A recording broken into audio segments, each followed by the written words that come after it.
천국은 분명히 실제적인 장소입니다.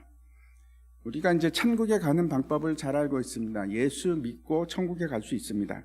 믿음이 필요합니다. 그래서 천국이 있다는 것도 알고 있고 천국에 가는 방법도 아는데 그 천국은 어디 있을까요? 창세기 1장 1절에 보면 태초에 하나님이 천지를 창조하시니라 이렇게 말씀하고 있습니다. 그래서 천지라는 것은 하늘과 땅이라는 뜻이지요. 분명히 그렇습니다.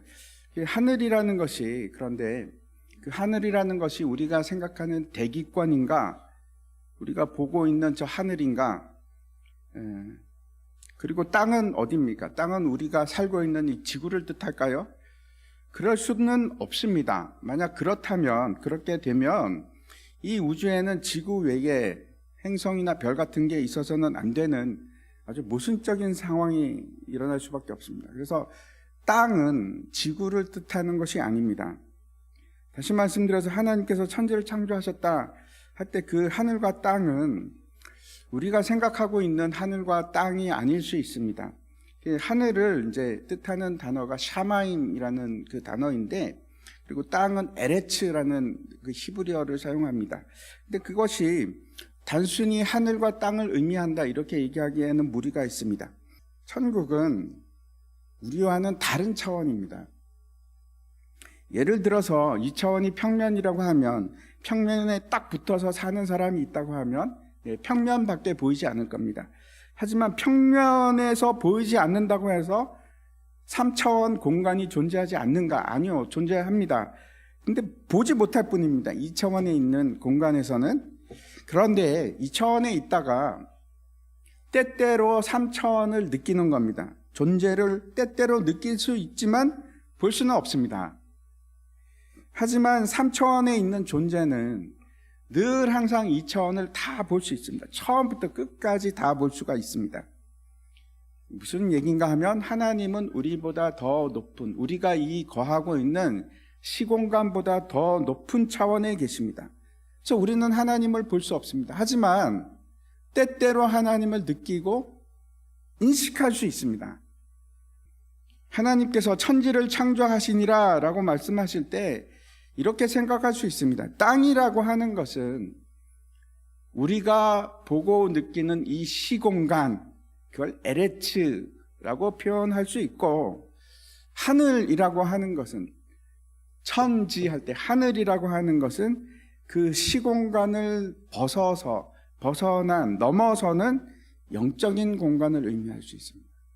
그래서 하나님께서 영적인 공간과 우리가 거하는 이 시공간을 창조하셨다 하는 말씀이 하나님께서 천지를 창조하셨다 하는 의미입니다. 그래서 오늘 이제 이 천국, 하나님 나라에 대해서 우리가 함께 생각해 봤으면 좋겠습니다. 세례 이전 마지막 선지자가 누구였습니까? 말라기였습니다. 400년 전의 사람입니다. 그러니까 말라기로부터 400년 동안 이스라엘에는 아무도 하나님의 말씀을 전하는 사람이 없었습니다. 근데 세례 요한이 나타나서 하나님의 말씀을 전하기 시작합니다. 회개하라, 천국이 가까이 왔느니라. 이 메시지는 당시 이제 온 이스라엘을 흔들기에 충분했습니다. 아주 강력한 회개 운동을 일으킵니다. 온 나라가 들썩들썩하면서 세례 요한을 찾아가서 그에게 세례를 받고 회개를 합니다. 근데 회개하라, 천국이 가까이 왔느니라, 이것만이 이 세례 요한의 외쳤던 메시지는 아닙니다. 그가 전한 또 다른 메시지가 있습니다. 그게 뭔지 우리가 다시 한번 확인하겠습니다. 마태복음 3장 11절과 12절 보시기 바랍니다. 나는 너희로 회개하기 위하여 물로 세례를 베풀거니와 내 뒤에 오시는 이는 나보다 능력이 많으시니 나는 그의 신을 들기도 감당하지 못하겠노라. 그는 성령과 불로 너에게 세례를 베푸실 것이요 손에 키를 들고 자기의 타작 마당을 정하게 하사 알곡은 모아 곡간에 들이고 쭉정이는 꺼지지 않는 불에 태우시리라. 세례 요한이 외쳤던 메시지는 메시아입니다. 회개하라, 천국이 가까이 왔느니라, 그 말씀만 전한 것이 아니고 메시아를 말합니다. 메시아가 오실 것이다. 그는 성령과 불로 너희에게 세례를 줄 것이고 그리고 너희를 심판할 것이다. 이 메시지를 전합니다. 내가 진실로 너에게 말하노니 여자가 낳은 자 중에 세례 요한보다 큰 이가 일어남이 없도다. 그러나 천국에서는 극히 작은 자라도 그보다 크니라. 두 가지를 말씀하고 계십니다. 첫 번째 그 앞부분에서는 세례 요한이 얼마나 큰 자인가 그 말씀을 하고 있는데, 그 뒷부분을 보면, 후반절을 보면 어떻게 되어 있습니까? 세례 요한이 얼마나 작은가, 세례 요한이 얼마나 작은 자인가를 말씀하고 있습니다. 이게 도대체 뭔가, 왜 이랬다 저랬다 하시나, 이게 어떤 뜻인지 우리가 좀 이해를 했으면 좋겠습니다. 왜 구약의 모든 사람들보다, 모든 선지자들보다 더 클까요? 세례 요한이? 예수님이 기준입니다. 모든 선지자들이 메시아를 가리켰습니다. 메시아가 오실 것이다. 메시아가 오실 것이다. 그런데 세례 요한은 오실 메시아를 가리킨 것이 아니고 지금 계신 메시아를 가리키는 겁니다. 이분이 메시아다 이렇게 얘기하는 겁니다. 실제 앞에서, 바로 앞에서 구약의 선지자들이 메시아가 올 것을 다 알고 있었지만 그 실체를 본 사람은 아무도 없습니다.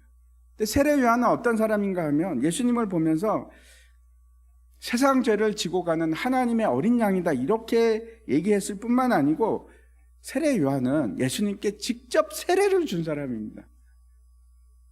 그 실체를 본 사람입니다. 지금까지 아무도 볼 수 없었던 그 예수님이 오신 것을 보았고 느꼈고 만진 바가 되었습니다. 그리고 외쳤던 메시지가 이겁니다. 회개하라, 천국이 가까이 왔느니라. 세례 요한은 어떤 사람인가 하면 그 천국의 실체를 본 사람, 그 천국의 시작을 본 사람. 그래서 모든 구약의 선지자들보다 더 큰 사람입니다. 그런데 이해하기 힘든 것은 그 다음 뒤에 있는 후반절 구절입니다. 그러나 천국에서는 극히 작은 자라도 그보다 크니라. 그러면 어떻게 됩니까? 천국에서 가장 작은 자보다 더 작다는 거죠. 세례 요한은 그러면 아브라함보다도 작고 다윗보다도 작고 모세보다도 작고 심지어는 저와 여러분보다 작습니다. 그렇게 지금 얘기합니다. 아니, 왜 이거 모순이지 않습니까? 앞에서는 모든 구약의 인물보다 크다고 했는데 왜 여기서는 작다고 그럴까요? 왜 이런 모순처럼 보이는 일이 생길까요? 천국에 대한 오해 때문입니다.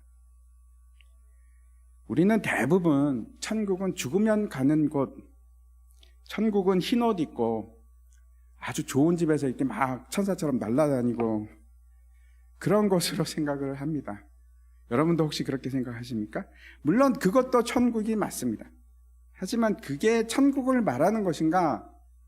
아니요, 그걸 천국이라고 할 수는 없습니다. 천국에 포함이 됩니다. 하지만 그 자체가 천국이라고 할 수는 없습니다. 지금 예수님께서 말씀하신 것은, 말씀하고 있는 이 천국은 어떤 곳인지 12절을 보면은 아주 명확하게 우리가 볼 수 있습니다. 12절 말씀 보시기 바랍니다. 우리 같이 읽겠습니다. 시작. 세례 요한의 때부터 지금까지 천국은 침노를 당하노니 침노하는 자는 빼앗느니라. 이 천국은 어떤 천국일까요? 죽어서 가는 천국입니까? 우리가 생각하는 하늘에 있는 천국을 말하는 걸까요? 아니면 이 땅에서 이루어지고 있는 천국의 모습을 얘기하는 걸까요? 예, 이 땅에서 이루어지고 있는 천국의 모습입니다. 만약에 하늘에 있는 평화롭고 안정된 그런 천국을 생각하고 있다면 이 폭력적인 단어를 써서 이렇게 얘기하는 거하고 전혀 맞지가 않습니다. 세례 요한의 때부터, 이건 너무나 중요합니다. 언제부터 시작되었다고 합니까? 세례 요한의 때부터 천국은 침노를 당하노니, 당한다 이렇게 말합니다. 천국은 애쓰는 자, 천국에 들어가기를 갈망하는 자, 그 사람들에 의해서 소유가 된다. 그 사람들에 의해서 지금 천국은 왕성하게 빼앗기고 있다, 이런 뜻이 되겠죠. 수동태로 해석을 하면 그렇습니다. 근데 이거는 또 다른 해석이 가능합니다. 왜 그런가 하면 이 헬라어 이 표현이 중간태하고 정확하게 모습이 일치합니다. 그래서 구분이 안 갑니다. 이렇게 표현할 수도 있고 우리가 이렇게 해석할 수도 있습니다. 중간태로 해석을 하면, 중간태라는 것은 우리말에는 없습니다. 영어에도 없습니다. 헬라어에 있는 표현인데 이런 뜻입니다. 천국은 스스로 강력하게 전진하고 있다. 그래서 용기 있는 자, 강한 자들은 그 천국을 쟁취할 수 있다. 그런 뜻입니다. 지금 천국은 아주 맹렬하게 강력하게 전진하고 있고, 그것을 원하는 자, 강한 자, 용기 있는 자는 그 천국을 얻을 수 있다. 그런 뜻입니다. 이 천국은 죽어서 가는 천국을 말하는 것이 아닙니다. 천국의 실체는 그런 것이 아닙니다. 혹시 천국이 전혀 느껴지지 않으십니까? 여러분이 느끼시던, 여러분이 느끼시지 못하시던 상관이 없이 그건 중요하지 않습니다. 우리가 느끼지 못한다고 해서 우리 가운데 천국이 없는 것은 아닙니다. 천국이 존재합니다. 다시 돌아가서 11절 말씀 보시면, 이제 천국에서는 극히 작은 자라도 그보다 크니라. 이 천국은 어디를 말하는지 다시 한번 생각해 보십시오. 11절에 나오는 천국은 분명히 12절에 나오는 천국과 같은 천국입니다. 그러면 11절에 나오는 천국은 죽어서 가는 천국을 말하는 걸까요? 아니면 이 땅에 이루어지고 있는 천국에 대해서 얘기할까요? 11절도 마찬가지입니다. 이 땅에서 이루어지고 있는 천국에 대한 말씀입니다. 그러면 어떤 것이 될까요? 무슨 뜻일까요? 이 천국은 시작이 되었고, 그 천국을 경험하는 자들, 그 사람들은 지극히 작은 자라고 할지라도, 그 천국을 경험하는 자들은 지극히 작은 자라고, 어린아이라고 할지라도 세례 요한보다 큰 자다. 그렇게 말씀하는 겁니다. 그래서 이런 뜻입니다. 세례 요한은 구약의 모든 사람들, 특히 죄 중에 태어나고 죄 가운데 고통받고 있는 자들보다 큰 자이지만, 신약의 사람들, 다시 말씀드려서 천국을 경험하고 천국을 살아가는 어떤 자보다도 작은 자다 하는 말씀입니다. 여러분, 천국을 경험하고 계십니까?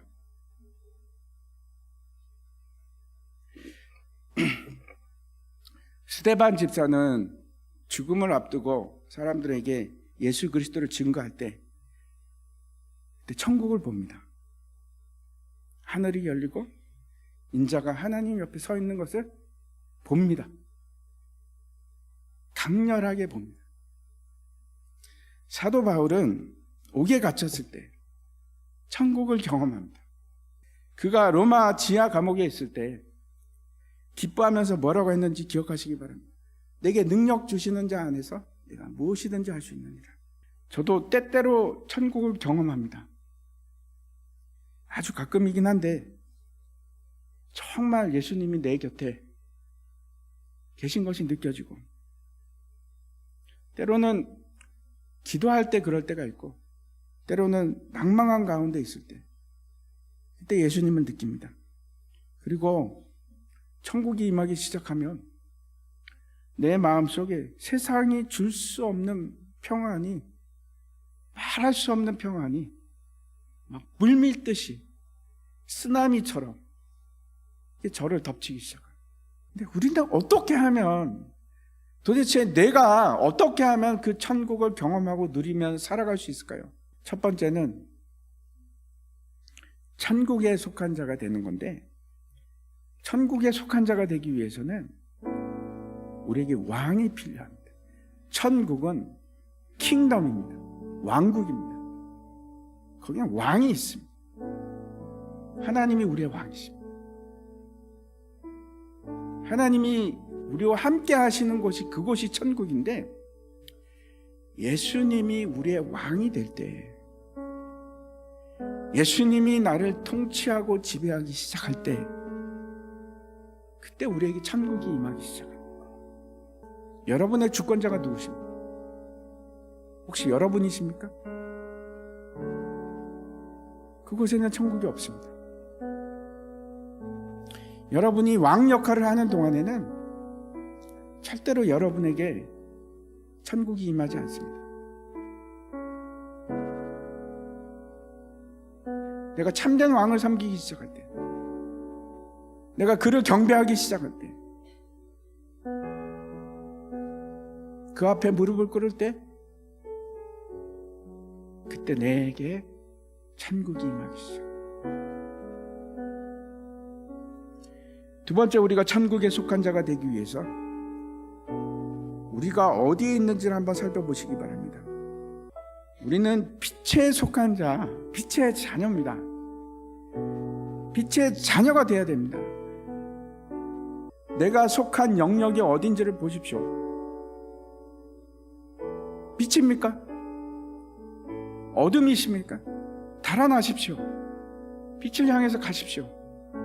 거기를 벗어나지 않으면 절대로 우리는 천국을 누릴 수가 없습니다. 우리가 죄를 지을 수 있습니다. 우리가 죄를 회개하면 미쁘신 하나님께서 우리 죄를 전혀 기억치도 못하겠다고, 그렇게 하시겠다고 말씀을 하십니다. 그 말씀을 믿으시고 빛으로 가십시오. 세 번째, 어떻게 하면 천국을 경험할 수 있을까요? 우리가 천국 백성으로 살아갈 때 천국을 맛보게 됩니다. 천국 백성들은 어떤 사람들인가 하면 왕의 명령에 순종하고 그 명령을 행하는 자들. 예수님께서 너희는 세상을 향해서 가라, 모든 민족에게로 가라, 그리고 복음을 전하라. 이게 왕의 명령입니다. 사도 바울이 그렇게 했고 수많은 주의 백성들이 그 명령을 따라서 살았습니다. 그리고 천국을 맛보며 살았습니다. 천국을 경험합니다. 천국을 경험하기 가장 좋은 것 중에 하나가 그 전쟁터입니다. 제가 잘 압니다. 세상을 향해서 침노하는 그 하나님 나라가 아니면 눈에 뚜렷하게 보이기 시작합니다. 하나님의 일하심을 보고 하나님의 통치하는 역사가 사람들에게 막 일어나는 것을 보게 됩니다. 천국을 경험합니다. 그리고 하나님의 영광을 봅니다. 그 자리로 가십시오. 거기에 천국이 있습니다. 그곳에 하나님의 나라가 임합니다.